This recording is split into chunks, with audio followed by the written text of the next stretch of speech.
दोस्तों नमस्कार। आपके अपने इस YouTube channel your astro Malik में आप सभी का स्वागत, सभी का वेलकम, अभिनंदन। दोस्तों ग्रहों की श्रृंखला के अनुसार आज बात हम एक ऐसे टॉपिक के ऊपर करेंगे कि आई थिंक वो टॉपिक इतना इम्पोर्टेंट है कि जब भी हम कोई उपाय करते हैं तो उसका रिजल्ट जो हमें मिलता है, क्या वो नेगेटिव है या फिर पॉजिटिव है, इस चीज के बारे में हमें ज्ञान नहीं होता। लेकिन हम जो उपाय करते हैं उसके पीछे तर्क और लॉजिक को भी समझना उतना ही जरूरी है। दोस्तों पूर्ण विवेचना करने से पहले मेरी गुजारिश आप सभी से यही होती है कि अगर आप चैनल को पहली बार देख रहे हैं, वीडियोस को पसंद करते हैं, तो कृपया चैनल को सब्सक्राइब करना मत भूलिएगा, क्योंकि आपका किया हुआ सब्सक्राइब कहीं ना कहीं हमें भी मोटिवेशन देता है कि हम अपने काम के प्रति ईमानदार रहें और आप लोगों के लिए बेहतरीन कंटेंट की जो वीडियोस हैं वो देते रहें।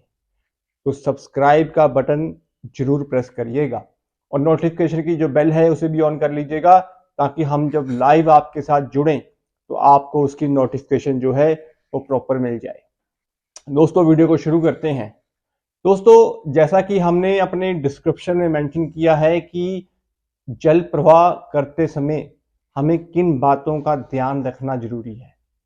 दोस्तों जब हम कोई भी उपाय करते हैं, किसी भी ग्रह की पीड़ा को शांत करने का उपाय करते हैं, चाहे वो उपाय आपका मंदिर का हो या फिर जल प्रवाह का हो या फिर किसी को कुछ खिलाने यानी डॉग्स को फीड करवाने का हो, या फिर दोस्तों उपाय जो हैं किस लॉजिक के अकॉर्डिंग आप कर रहे हैं उसको समझने का, तो पूर्ण विवेचना में हम बात कर रहे हैं जल प्रवाह के ऊपर। दोस्तों जब भी कोई राहु की पीड़ा से आप गुजर रहे हो, राहु की महादशा आपकी नेगेटिव चल रही हो, या फिर आपकी नौकरी में कोई समस्या हो, या कोई लिटिगेशन में आप फंस चुके हो, या फिर आपकी मान पद प्रतिष्ठा में कोई कमी आ रही हो, तो राहु की अड़चनों को दूर करने के लिए कई बार कच्चे कोयले जो होते हैं वो पानी में जल प्रवाह किए जाते हैं। लेकिन दोस्तों इसी के ऑपोजिट कई बार जौ जो है वो भी पानी में जल प्रवाह करने के लिए बोला जाता है। तो इस चीज को हम क्या समझें।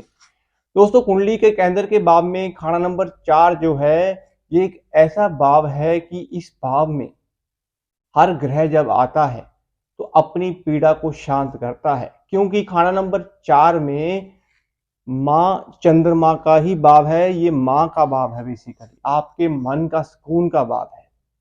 क्योंकि जब कोई भी ग्रह ऐसे चाहे वो राहु हो, केतु हो, तो जब भी वो खाना नंबर 4 में आता है तो कहीं ना कहीं वो धर्मी योग भी बनाता है और कहीं ना कहीं चंद्रमा की शरण में आके उस ग्रह की जो पीड़ा है उसको शांति मिलती है। इसलिए चलता हुआ दरिया, चलता हुआ पानी, या फिर वो मन आपका कहीं ना कहीं शांत होता है जब कोई भी ग्रह को हम जल प्रवाह के रूप में लेते हैं।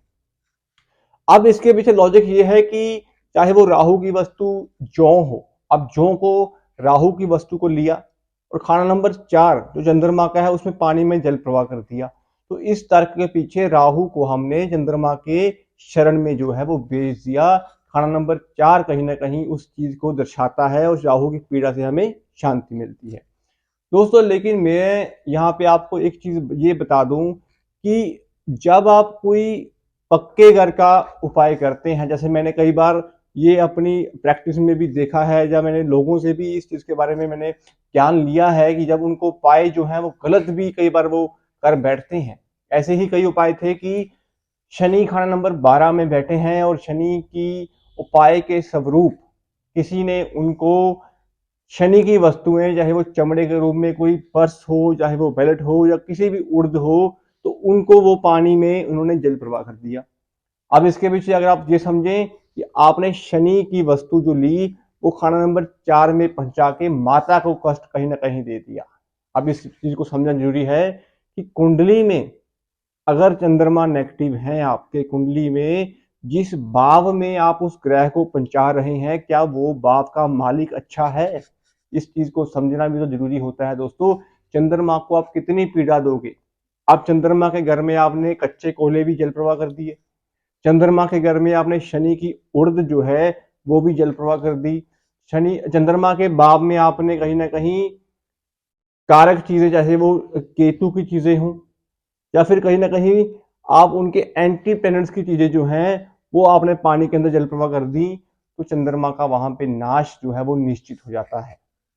ऐसे ही कुंडली के खाना नंबर 12 में बैठे हुए राहु, मेरे पास एक प्रैक्टिस में मैंने देखा भी है कि राहु की महादशा थी और कुंडली में राहु खाना नंबर 12 में बैठे हुए थे, और किसी ने उनको उपाय के स्वरूप 12 हाथी लेड के स्वरूप या फिर 1200 ग्राम लेड जो है या 12 किलो लेड जो है वो पानी के अंदर जल प्रवाह करवा दी, और करवाई भी कहां पे, किसी धार्मिक स्थान के अंदर, धार्मिक स्थान के पानी के अंदर। तो दोस्तों आप यकीन मानिए, साढ़े सती का उनका चरण चल रहा था, शनि का गोचर भी उनके राहु के ऊपर से चल रहा था। अब इस चीज को उन्होंने नोट नहीं किया होगा, लेकिन जैसे ही राहु के ऊपर से शनि का गोचर और राहु की महादशा, तो वो कहीं ना कहीं बड़ी मुसीबत में फंस गए, क्योंकि उनकी कुंडली में चंद्रमा भी खाना नंबर 8 का बैठा हुआ था। अब इस चीज को हम ये समझें कि जैसे ही ये उपाय वो करते रहे, अब उनको ये उपाय काफी टाइम 12 दिन या 12 कॉन्टिन्यूस 12 दिन के लिए बोला गया होगा, तो उन्होंने कुंडली में उस ग्रह के मालिक चंद्रमा को नहीं देखा। इसका इम्पैक्ट क्या हुआ कि उनकी मदर की हेल्थ भी कहीं ना कहीं जो है वो डिस्टर्ब होनी शुरू हो गई, क्योंकि चंद्रमा प्योर कारक हैं माता के। तो इस चीज को भी देखना जरूरी है कि जब आप चंद्रमा के एंटी प्लैनेट्स के ग्रह राहु हो, शनि हो या फिर केतु से, तो उनको पूर्ण ग्रह नहीं लगता है। तो जब ये तीनों ग्रहों की वस्तुएं या इनमें से किसी भी ग्रह की वस्तु को आप पानी के अंदर जल प्रवाह करते हो, तो करने से पहले कुंडली में बैठे हुए चंद्रमा को भी देख लेना जरूरी होता है। अगर कुंडली में चंद्रमा बाद के ग्रहों में हो, 6, 8, 12 में बैठे हो, तो आप यकीन मानिए खाना नंबर 4 के फल भी आपको बुरे मिलेंगे और चंद्रमा का नाश भी जो है वो निश्चित है। दोस्तों इन चीज को कई बार नजरअंदाज भी जो है वो किया जाता है। उपाय के टाइम पे इन चीजों को देखना बड़ा जरूरी होता है, क्योंकि उपाय जो है वो तर्क के साथ किए जाएंगे तो जल्दी रिजल्ट मिलता है। तो इस चीज को देखना बड़ा जरूरी है। कई बार जैसे मंगल खाना नंबर 4 में बैठे हैं, तो गुड़ की रेवड़ियों का जो उपाय है वो काफी बार आपने सुना भी होगा कि वो पानी में जल प्रवाह करने के लिए बोला जाता है। लेकिन क्या मंगल 4 के लिए उस टाइम पे ये रेवड़ी का जो उपाय है ये करना जरूरी है? उसकी समस्या क्या है बेसिकली? अगर कुंडली में केतु अच्छे घरों में बैठे हुए हैं तो फिर हमें करने की क्या जरूरत है यहाँ पे? लेकिन भाव ये है कि मंगल की शांति के लिए उनको उपाय क्या करना है, वो किस प्रॉब्लम से जो है वो गुजर रहे हैं, तो इस चीज को देखना भी जरूरी होता है। दोस्तों इस चीज के बारे में परहेज के रूप में आपको हमेशा इस चीज का ध्यान रखना होता है। जब आप कच्चे कोयले अपने पानी में जल प्रवाह कर दिए, ठीक है राहु की वस्तु को या शनि की वस्तु को अपने पानी में जल प्रवाह कर दिया, लेकिन क्या आपके घर के अंदर नॉर्थ ईस्ट जो भाव है क्या वो साफ है? नॉर्थ ईस्ट के अंदर क्या आपने गंदगी कर रखी है? क्या यहाँ पे शनि की वस्तुएं, जूते चप्पल या फिर कहीं ना कहीं चमड़े की वस्तुएं या फिर सीमेंट रेता बजरी ये आपके वहां पे पड़ा हुआ है, तो यकीन मानिए आपको रिजल्ट मिलेंगे ही नहीं। तो वास्तु भी कहीं ना कहीं जो है वो प्रोटेक्शन के रूप में जो है वो काम करता है। बाकी गोचर में उपाय करते समय आपको इस चीज का ध्यान रखना जरूरी है कि कुंडली के अनुसार गोचर में चंद्रमा जब आपके लगन में आने वाले हों, तब आप कोई उपाय करते हैं तो आपको उसके बेहतरीन रिजल्ट जो है वो मिलते हैं। लेकिन जब कुंडली में चंद्रमा छठे अष्टम जब द्वादश से गोचर कर रहे हों, और अगर आप उन दिनों में 2-2.5 दिनों में उपाय करते हैं, तो उसका रिजल्ट जो है वो आपको प्रॉपर नहीं मिल पाता। मानसिक तनाव आपके ऊपर बन जाता है और आप कहीं ना कहीं उपाय करने के बाद थोड़ी सी मानसिक पीड़ा से गुजरते हैं। उच्च के ग्रहों का कभी दान ना कर। अब कुंडली में शुक्र बलवान है, उच्च के बैठे हैं, अपने खुद के भाव में बैठे हैं, खुद की राशि में बैठे हैं। अब शुक्र के दान अगर आप करने शुरू कर दोगे तो ये आपके लिए नुकसानदायक है। इसी तरह दोस्तों मैंने देखा है कि चंद्रमा के लिए मोती जो है वो स्पेशली लोग पहना देते हैं कि मोती आप पहन लीजिए, चंद्रमा का अच्छा हो जाएगा, आपका गुस्सा शांत हो जाएगा बेसिकली। लेकिन अगर कुंडली में चंद्रमा मार्केश है और आपने उस चीज का नग जो है वो डाल लिया है, तो वो आपको मानसिक तनाव ज्यादा देगा एज कम्पेयर टू उसकी शांति के बारे में।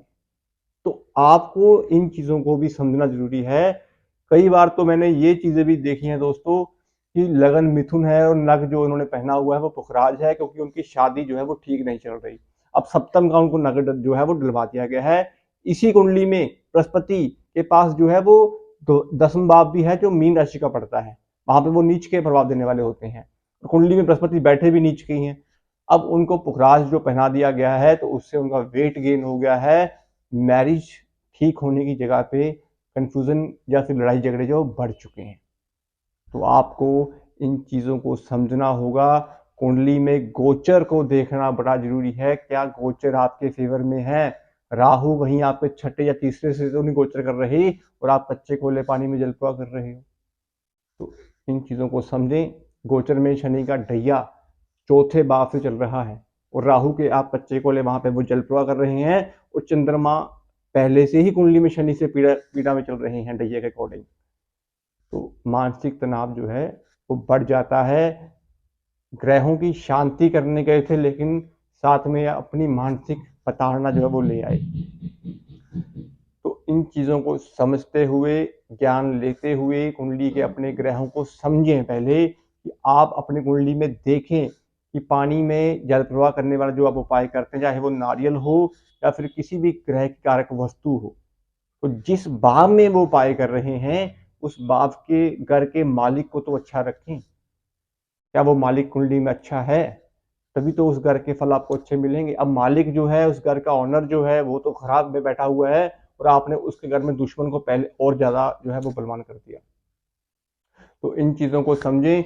बाकी दोस्तों, कुंडली में हर साल वर्षफल जो बनता है उसका उपाय आपको जरूर करना चाहिए। गोचर को देखना बड़ा जरूरी है और दशाएं महादशाएं को देखना भी जरूरी होता है, तभी जो पूर्ण प्रेडिक्शन है वो निकल के आती है।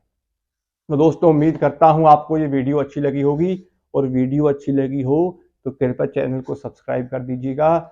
मोटिवेशन हमें भी जो है वो देते रहिएगा। ऐसे ही और वीडियोस, ऐसे ही और टॉपिक्स हम आप लोगों के लिए जो है वो बनाते रहेंगे। आज के लिए इतना ही, मिलते हैं अगली वीडियो में किसी और टॉपिक के साथ।